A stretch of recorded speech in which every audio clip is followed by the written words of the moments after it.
Right message, right communication, country inside news.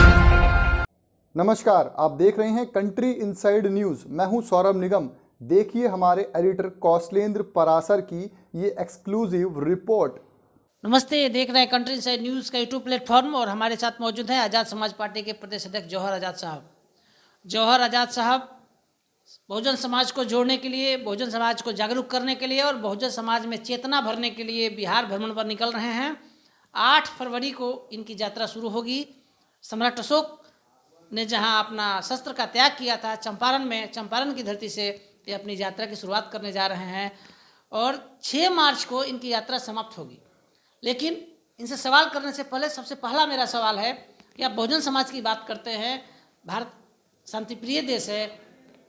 Bihar के BJP के नेता और केंद्र में मंत्री अश्विनी चौबे कल बैठे थे अंबेडकर की मूर्ति पर। अंबेडकर की मूर्ति को आपके भीम आर्मी के सदस्यों के द्वारा उसको धोया गया है। आप पहला सवाल क्या कहेंगे सर?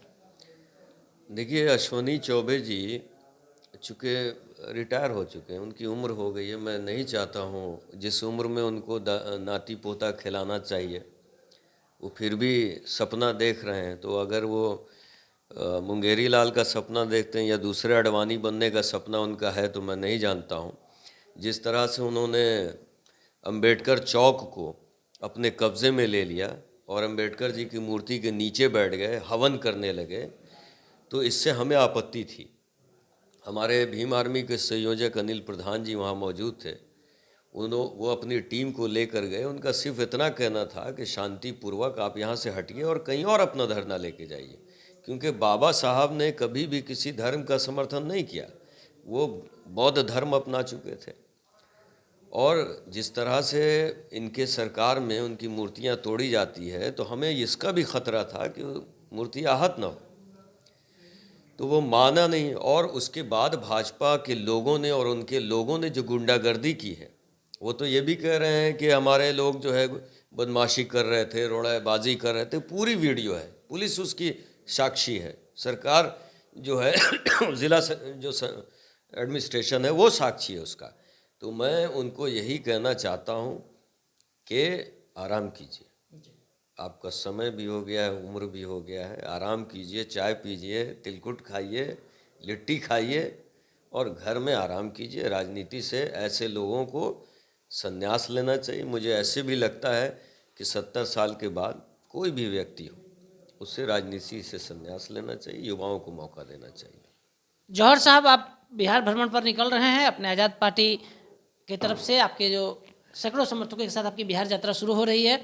आप अपने समाज के लोगों को क्या कहने जा रहे हैं? और जो 6 मार्च को आप पटना में बड़ी रैली करने वाले हैं, आप क्या कहेंगे अपने समाज के लोगों को? ओबीसी, यूथ, मुस्लिम्स, जितने भी आपके समर्थक लोग हैं उनको क्या कहेंगे? देखिए, ये यात्रा संगठित करने के लिए, जो बाबा साहब अम्बेडकर जी ने कहा था कि संगठित हो, तो संगठित हो हम सब पढ़ते हैं, लेकिन संगठित करेगा कौन, ये विचार कोई नहीं करता है।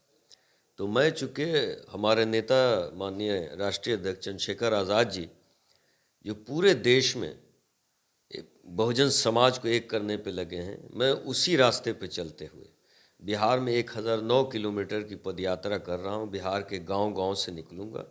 ये मेरी फर्स्ट फेज़ की यात्रा है। पूरा बिहार घूमूँगा, हर ज़िला में जाऊँगा और जो शोषित समाज है, जो पिछड़ा वर्ग है, जो गरीब तबका है बिहार का, उन सब को एक साथ लाकर एक ऐसी शक्ति का निर्माण होगा जो एक विकल्प बनेगा और राजनीति को दशा और दिशा देगा।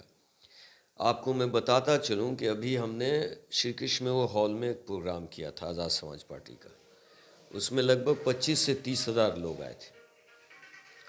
उसमें वर्तमान, मैं नाम नहीं लेना चाहता हूँ, एक वर्तमान मंत्री ने मुझसे ये कहा कि भीम आर्मी आपकी बिहार में उतनी मजबूत नहीं दिखती है। तो मैंने उनसे कहा कि बताओ कि नीला पटना को करना है या बिहार को करना है। और 7 दिन के अंदर 25,000 का कार्यकर्ता पटना में दिखे। तो वो शक्ति 6 मार्च को आप देखेंगे पटना में नीला पूरा पटना होगा और जिस मांगों को लेकर हम आगे बढ़ रहे हैं वो मांग भी सुनिश्चित करेंगे। राहुल गांधी भी ने पद यात्रा किया, प्रशांत किशोर पद यात्रा, और तीसरा सबसे बड़ा पद यात्रा आप शुरू करने जा रहे हैं बिहार में बहुजन समाज के हित के लिए। और आपका मुख्य जो मैं पढ़ा आपके एजेंडा को, आप ताड़ी को कृषि का दर्जा दिलवाना चाहते हैं, बड़ा विषय है। ताड़ी के समर्थन में पटना में आए थे, पुलिस के द्वारा बड़ी पिटाई उनकी हुई थी।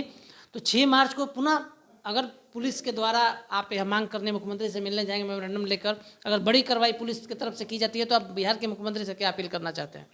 देखिए, अगर वो लाठी चार्ज करें या हमें पूरे जीवन जेल में डाल दें, फिर भी मैं अपना सौभाग्य मानूंगा, क्योंकि अपने समाज के लिए लड़ते हुए अगर मेरा प्राण भी चला जाता है तो क्रांति आएगी। और अगर मेरे जाने के बाद भी चेतना आती है, मेरा समाज जग जाता है, संगठित हो जाता है, तो मैं अपने जीवन को व्यर्थ नहीं मानूंगा। लेकिन जहाँ तक मैं बता दूं कि नीतीश सरकार में इतना बल नहीं है कि हमारे समाज के लोगों पे एक उंगली तक उठा सके।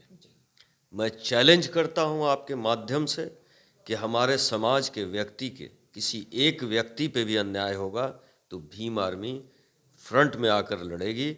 और जिस दिन सत्ता में आ गई उस दिन आप देखेंगे कि बिहार बदलेगा और बिहार में सही मानों में जो शोषित समाज है वो शासक बनेगा। आप सुन रहे थे जौहर आज़ाद साहब को। चंद्रशेखर रावण आज़ाद समाज पार्टी के राष्ट्रीय अध्यक्ष के बिहार में दूत नियुक्त हुए हैं और राहुल गांधी प्रशांत किशोर की तरह पदयात्रा पर निकल रहे हैं, अपने समाज के लोगों को जागरूक करने निकल रहे हैं। 6 मार्च को पटना फिर बड़ा रैली देखने को तैयार रहे। हमारे सहयोगी सन्नी के साथ कौशलेंद्र, पटना से।